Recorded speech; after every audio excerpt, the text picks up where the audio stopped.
Ecuatoriana y a nuestro querido amigo doctor Héctor Rosero Tomarán. Pues el día de hoy vamos a tratar de hablar sobre nuestro trabajo cotidiano en sectores urbanos marginales, como es el batallón de suburbio, de Guasmo y algunos otros sectores de nuestra ciudad. El tema es análisis biopsicosocial del consumo de psicotrópicos de nuestros jóvenes. Iniciamos primero los tipos de drogas. Hay 4 tipos de acuerdo a su accionar: estimulantes, depresivos, delirantes, alucinógenos. Aquí pueden apreciar las drogas que más consumen nuestros jóvenes. Recording in progress. Y voy a permitirme dar un muestrario. Está doblemente sellado y cuando abren suena la alarma porque está completado con 4 veces el muestrario. Bueno, entonces es importante saber, porque pueden leer ustedes muchas drogas que consumen los jóvenes, pero aquí en Ecuador, en Guayaquil, Durán y San Borondón, estas son las que van a apreciar, son las drogas que más consumen. Son drogas no tan puras, muy mezcladas porque su bajo costo, y lo que nos vuelven mucho más dañinas, porque más que adicción es intoxicación lo que nuestros jóvenes están en esta situación. Aquí tenemos al lado izquierdo la H, que tanto daño nos ha producido en nuestro país desde el año 2013. Los derivados de la coca, la cocaína, que ya en Guayaquil casi es muy difícil de encontrar, ha sido reemplazada por el plomo. Y la perica, que es una sustancia que tiene más principio activo de la cocaína, mucho más cara, por lo cual no es tan no hay un gran consumo entre la gente de clase baja o los pobres, ¿no? Y a la derecha están los derivados canábicos, marihuana, una de las drogas más antiguas del mundo.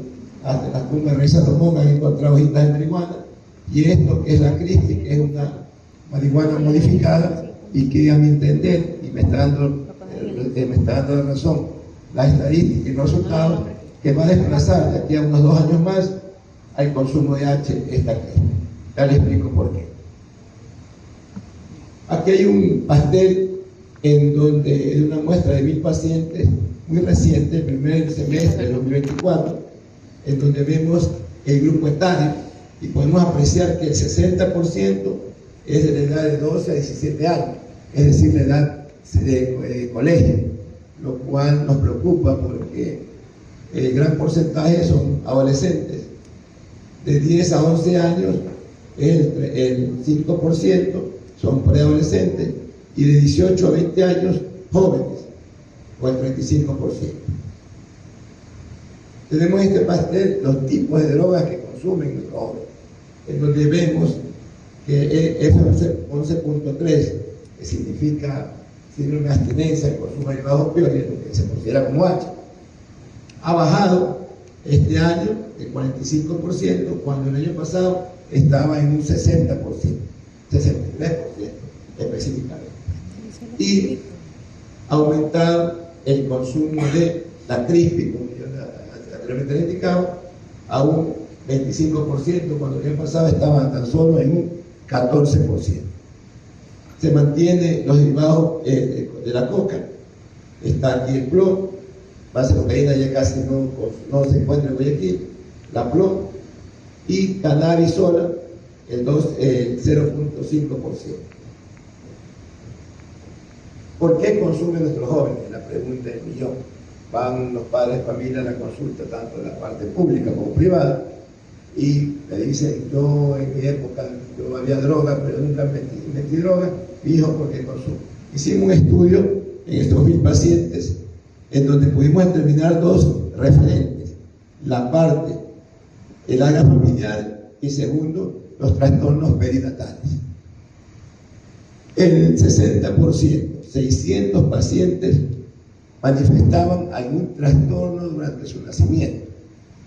Veían con la mamá, veían con la tía, con la abuela, con el padre, y decían: sí, mi hijo nació moradito, tuvo problemas en el parto, demoró el parto, salió poco circular de cordón. Bueno, de una u otra manera tuvo un problema durante el nacimiento, lo que nos hace pensar o suponer que de pronto tenía algún trastorno a nivel de la oxigenación y produjo alguna lesión pequeña, pero manifiesta que en etapa de adolescencia puede haber dado esa compulsividad por entrar en situaciones riesgosas, entre ellos el consumo de drogas.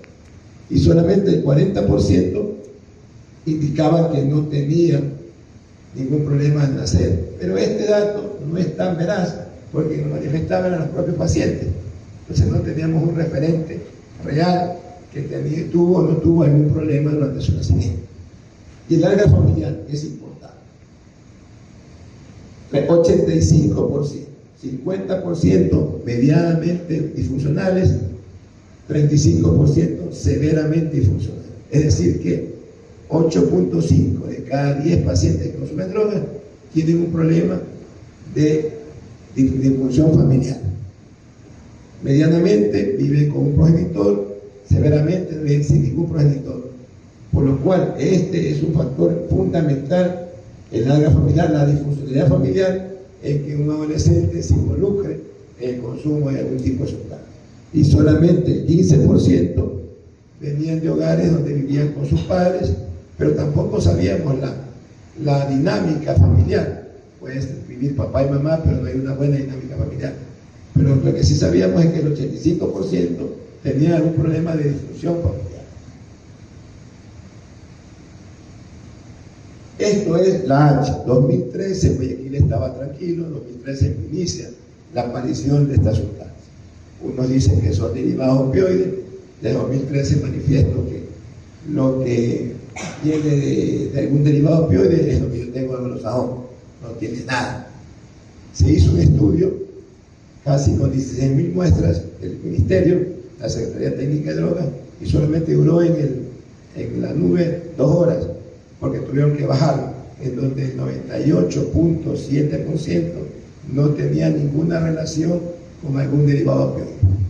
Entonces, ¿qué pasaba? Los que estaban presos, porque el Código Orgánico Integral Penal, dice que trafica, que guarda, que lleva alguna sustancia que tiene que ver con el opioide, está infringiendo la ley. ¿Cómo podían manifestarle que ninguno de esas personas estaban presos por gusto? Entonces se venían las demandas, lo que va al sistema, y nos dijeron que esto es derivado opioide. Y hay algunas connotaciones. En ninguna parte del mundo se consume la heroína o derivados de heroína por vía nasal. No funciona. Yo pregunto a ustedes, alguien viene y le echa un vaso de whisky o una botella de whisky, huelen a whisky, ¿pero están borrachos? No están borrachos, porque el metilaldehído, principio activo del alcohol, actúa por vía digestiva. Nos comemos marihuana, si no es browning, pero marihuana sí, la hierbita. Nos podrá llevar al baño, nos podrá producir el dolor de estómago, pero volar al baño, ¿no? Porque te puede dar diarrea, pero volar como el cannabis, no, porque el principio activo del cannabis, THC, se activa con el calor. Entonces, sí, en todo el mundo la heroína se consume por vía intravenosa. ¿Por qué rayos en Guayaquil y su zona de cantones aledaños funciona entre comillas, heroína por vía nasal? Es muy raro, ¿no? Segundo, el valor. La heroína es la droga más cara del mundo. Una puntita de estas, si fuese algo parecido a la heroína, estaría por 90, 100, 120 euros, 120 dólares, y aquí solamente vale $1.50, $2. Entonces eso tampoco nos cuadra. Nadie va a traer de Asia heroína acá a Guayaquil o Ecuador para poder vender en esa miseria, ¿no? Mejor más cerca está México, más cerca está Estados Unidos, más cerca está Europa, donde van a venderlo 80, 90 veces más caro que acá, ¿no? Entonces, alguien me dijo que era un bagazo de heroína que producía Colombia. Yo le preguntaba, Esmeralda, Carchi, Sucumbíos, índice de consumo de esta H, 0, señor. Solamente consumen marihuana y base de cocaína. Entonces, pongo un paralelismo. Alguien que haga empanadas con el vecino de frente. Y vecino, denme una empanada. No, váyase al otro extremo de Guayaquil a comprar empanadas porque no le pueden, ¿no? Es algo medio ridículo. Pero bueno, tenemos que decir que es un derivado de lo que... Y aquí es importante. Hay como 30 funditas de H de diferentes sectores: Militaria, Guasmo, Cine, Batallón, Pascuales, Blanco, el sector de las Cuatro Manzanas. Como ustedes pueden apreciar, físicamente es muy distinto en el color, en la grasa. Completo, ya.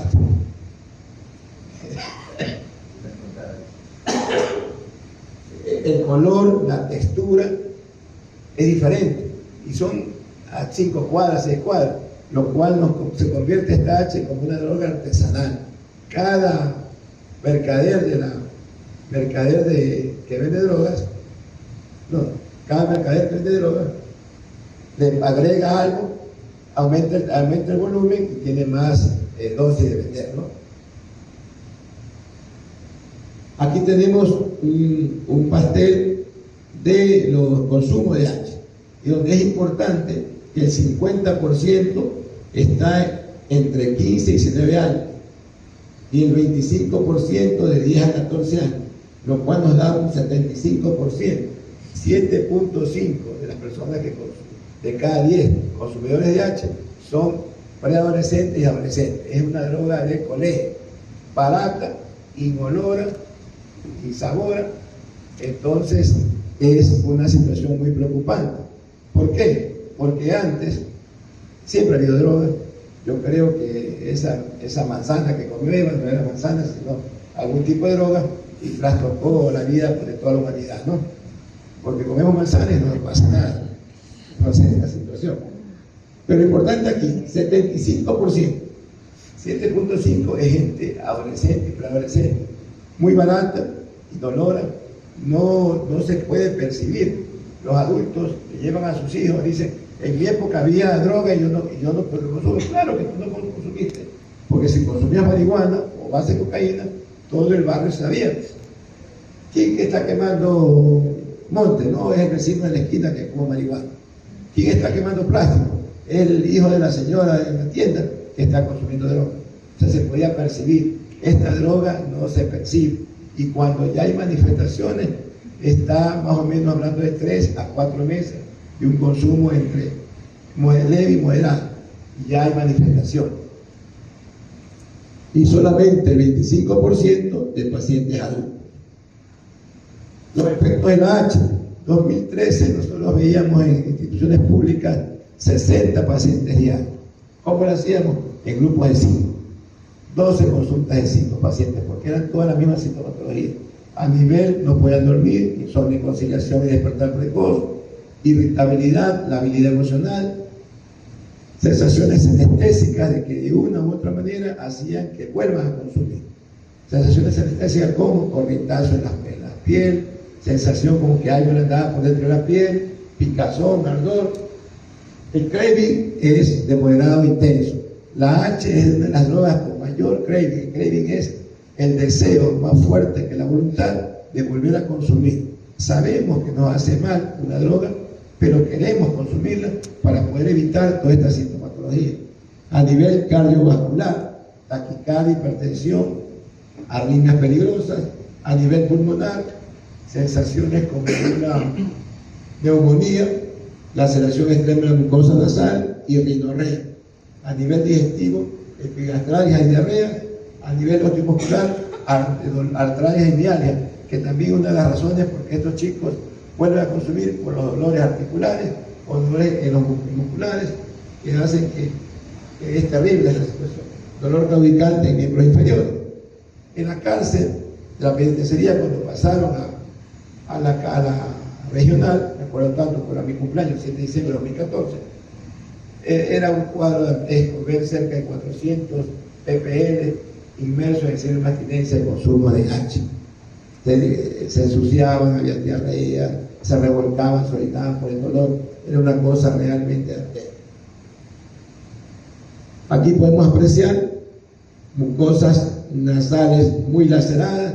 Es un signo patognomónico. Cuando una persona va a tu consulta, le ves la mucosa de la nariz, y si ves totalmente lacerada, lo más probable es que haya consumido en menos de 4 o 5 horas algún derivado opioide, hablamos del H.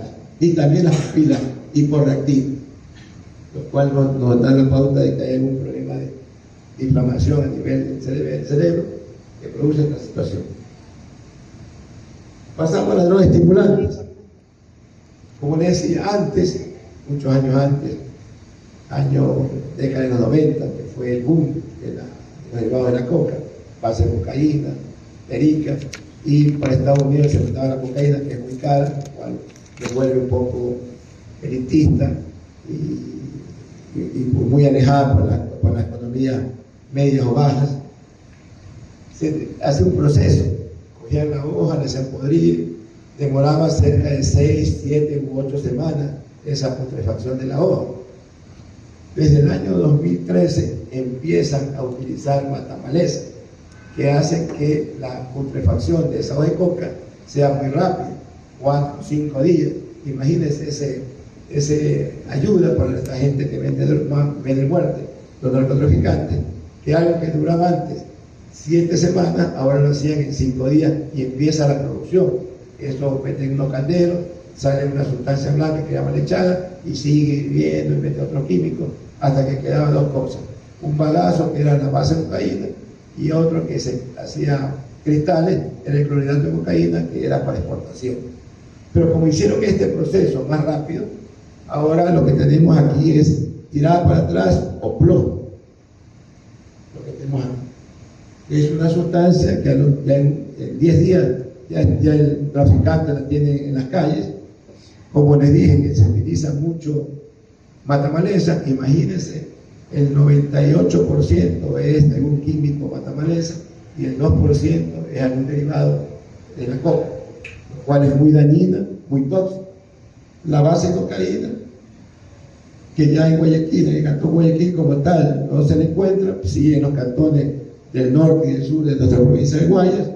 La perica, que tiene mayor cantidad de derivados de la coca, y la cocaína, que es elitista, ¿no? Efectos: produce una marcada excitación, aparente aumento de la actividad intelectual, facilidad de palabra, logorrea, euforia, aparente aumento de la fuerza física. En grandes dosis puede producir convulsiones o fasciculaciones. Posterior a esta fase de excitación viene una fase de depresión y agotamiento, que de una u otra manera hace que vuelvan a consumir, ¿no? El sistema cardiovascular, taquicardia, hipertensión, arritmias peligrosas, puede haber hasta inclusive riesgo de un infarto de miocardio. Una persona, porque esta droga la consumen jóvenes y adultos, un adulto hipertenso que consuma esto, puede haber un momento dado a un infarto de miocardio, ¿no? Respecto a la capacidad sexual, vendían la idea de que al consumir esta sustancia había un aumento del poder para la actividad sexual, lo cual a los pocos consumos va a haber una disfunción eréctil. Aquí tenemos un pastel, reiteramos, es una droga netamente de jóvenes y adultos. El 63% entre 20 y 49 años, y solamente adolescentes está el 32% de 15 a 19 y el 5% de 10 a 14, lo cual es un 38%, ¿no? 37%. Y venimos a la gripe. Desde hace unos 15 años, 12, 13 años, hay esa vorágine de que la marihuana es buena, la marihuana es mala. Alguien utiliza en tratamiento derivados de cannabis. Hay en el mundo cerca de 80 cepas de cannabis, de las cuales las más conocidas son 3, ruralis, sativa e india. De esas especies hay muchas moléculas. 3 moléculas son las que más efectos producen: cannabinol, cannabidiol y tetraidrocannabinol, o 9 tetraidrocannabinol, THC, más conocido. Esa THC es la molécula madre, es la oveja negra de las moléculas del cannabis. Las otras, el cannabinol y cannabidiol, tienen efectos positivos en la farmacopea. Por ejemplo, en neurología, convulsiones refractarias, con todos los antiepilépticos no responden. Se utiliza cannabinol y cannabidiol más un antiepiléptico tradicional y hay una mejoría, hay una buena respuesta a nivel oftalmológico. El cannabidol y cannabidiol va a ayudar al glaucoma, es decir, a la disminución de la presión intraocular. A nivel cáncer gástrico, la emesis, o sea, el vómito y la falta de apetito es uno de los factores que más perjudica a estos pacientes. con cannabinol y cannabidiol, más antieméticos tradicionales, va a haber una buena evolución y da apetito. Entonces, una serie de situaciones, buscando una cepa que tenga más cannabinol y cannabidiol y menos THC, lamentablemente aparece la que se llama ASCAL Z21, que coloquialmente le conocen como crispy, ¿no? Esa crispy, ventajosamente, lo pongo entre comillas, es escasa y cara, por lo cual una tamuguita, o sea, una porción de crispy real, ASCAL Z21, estará por los 25 y 30 dólares, lo cual lo vuelve un poco limitado al consumo de toda la gente. Pero estamos en Ecuador. Ecuador es la mata de la viveza criolla. Entonces, ¿qué están haciendo ahora los traficantes? Cogen marihuana chola nuestra y la utilizan, la meten, la sumergen en agua con H y la secan. Entonces, esa que están consumiendo en el suburbio, Guasmo, Montesinaí, Durán, Arbolito, lo que es marihuana chola con agua con H y resecada, ya es otra sustancia, no es la crispy. Y produce mucho daño. Y ya mismo vamos a ver en cuanto a lo que produce, que es muy similar a la H. Y reitero, esto va a bloquear, va a desplazar al consumo de H de aquí a un par de años más. Ya está bajando el consumo de H y está subiendo, creciendo muy importante el consumo de crispy. Miren, insomnio, conciliación y despertar precoz. Todo cannabis no produce dependencia física. La marihuana no produce dependencia física, produce dependencia psicológica, mucha ansiedad, mucho estrés. Te pegas un bareto y estás tranquilo porque el THC es el ansiolítico natural. Pero aquí va a producir mucho insomnio, conciliación y despertar precoz, irritabilidad, alucinaciones auditivas y visuales, porque todos los cannabinoides son alucinógenos. Intento autolisis. La crispy es la droga que más incrementa los intentos de autoagresión y también de intentos de hacerse daño. Sensaciones anestésicas muy marcadas y el craving entero. La marihuana no produce dependencia física, pero esta crispy produce una gran dependencia física. Son como leones enjaulados que en menos de 2 o 3 días quieren volver a consumir, lo que no pasa con los cannabinoides tradicionales. Taquicardia, hipertensión, anina peligrosa. Sector de Pascuales, las cooperativas aledañas, hemos visto una situación muy suggerente, que vienen los pacientes con síndrome extrapiramidal, se tuercen, así llegan a la consulta en el ministerio y piensan que es un accidente cerebrovascular, están así torcidos. Entonces yo les pregunto a los familiares dónde viven, en Paquilla, aquí en la entrada de Pascuales, le damos el antídoto que es el piperideno, que es un antiparkinsoniano, que es el que bloquea los efectos en los neurolépticos cuando equivocadamente los consumen, los antipsicóticos, y producen este síndrome extrapiramidal. Y en cuestiones de media hora, 40 minutos, están normalitos. Entonces, esto está pasando en los sectores de Pascual. Hemos tenido ciertos casos, éramos muy escasos, ahora ya estamos hablando de cerca de una decena de casos del consumo de Zampea. Esta droga, droga psicodélica, es un alucinógeno, era muy usado en el sector de la ruta del Espóndilo, desde Salinas hasta Puerto Rico, Andalucía, que es la zona de Porolón, toda esa situación. El turismo mochilero, chileno, peruano, argentino, usaban mucho este campo. Se lo cocinaban y tenían una droga barata y producían ciertos efectos como alucinaciones visuales, auditivas, alucinaciones táctiles, soliloquio y conducta bizarra. Entonces, pero hemos tenido en el ministerio y en la consulta privada ya cerca de 8 casos. Y esto cuando íbamos los miércoles a la regional, me decía el coordinador de de mediano, de máxima o de prioritario, doctor, ese bebé tiene problemas mentales. ¿Por qué? Porque cuando dan en el almuerzo guineo, cogen todas las cáscaras y se las lleva al cuarto. Pero se está haciendo droga, está en un emprendimiento con el cual va a tener réditos en el economato, que llaman ellos a la barraca esa, ¿no? Ventajosamente no tiene no hacen la técnica adecuada, pero estos hilitos que están en la cáscara de guineo tienen mucho efecto alucinógeno, inclusive más que la marihuana. Los ponen bonitos, los hacen. Eso es solamente cultura general, no van a estar utilizando esas situaciones, ¿no? Y tenemos aquí la TUSI, tan mal llamada cocaína rosada. ¿Por qué? Porque no tiene ningún derivado de la cocaína. La TUSI es una droga sintética, droga de garaje, también es una metanfetamina. El nombre químico es metil-en-dioximetanfetamina. Ven ustedes que tienen ketamina, el metil-en-dioximetanfetamina, la cafeína y el color que quieran. Bueno, aquí le han puesto rosado. Una droga muy cara, la dosis está por 30, 40, por lo cual es una droga de gente pudiente. Yo tengo 8 casos, pacientes que son productivamente activos y viven en ciudadelas del sector norte de Guayaquil que consumen esta sustancia.